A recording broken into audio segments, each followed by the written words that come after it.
Hello everyone, আসসালামু আলাইকুম। কি অবস্থা সবাই? আশা করি সবাই অনেক ভালো আছেন। আমি অনেক ভালো আছি আলহামদুলিল্লাহ। আজকে দীর্ঘ ১ বছর ৭ মাস পর আমি ভার্সিটিতে যাচ্ছি। তো এই যে এতদিন পর ভার্সিটিতে যাওয়ার যে ব্যাপারটা, এটা আসলে একটা অন্যরকম একটা অনুভূতি।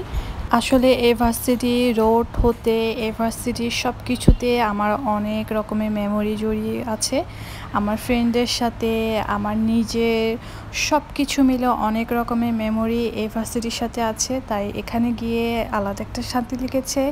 আর এই যে নতুন নতুন স্টুডেন্টগুলোকে দেখে আমার নিজের কথাগুলো মনে পড়ে গিয়েছে। তো আমি বসে বসে ওদের মানে কাহিনীগুলো দেখছি আর নিজের কথা ভাবছি যে যখন আমিও এই ভার্সিটি পড়তাম তখন আমিও এদের মতো এমনই করতাম, ফ্রেন্ডদের সাথে আড্ডা দিতাম, লবিতে ঘুরতাম। আসলে ভার্সিটিতে আজকে আমার একটু কাজ ছিল, সেজন্যই যাওয়া। তো আমার কাজ শেষ করে আমি একটু লবিতে বসে একটু দেখছিলাম আমার পুরানো ভার্সিটিটাকে, আর মিস করছিলাম সেই পুরনো দিনগুলোকে। সব কিছুই যেন মনে পড়ে যাচ্ছিল সবার সাথে, আর আমার ফ্রেন্ডদেরকে খুবই মিস করছিলাম। আর এটা হচ্ছে ক্যান্টিন, এখানে বেশিরভাগ সময় আমি আমার ফ্রেন্ডদের সাথে আড্ডা দিতাম।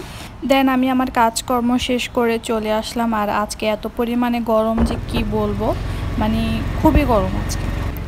তো এই তো চলে আসছিলাম আর ভাবছিলাম যে আমার ভার্সিটিতে আমি কত টাইম স্পেন্ড করতাম আমার ফ্রেন্ডদের সাথে। আর এই তো আমাদের বাসাগুলিতে এসে দেখি এই যে ট্যাক্সিটার এই অবস্থা, চাকায় খুলে পড়ে গিয়েছে। তারপরে বাসায় এসে একটু চা খেলাম।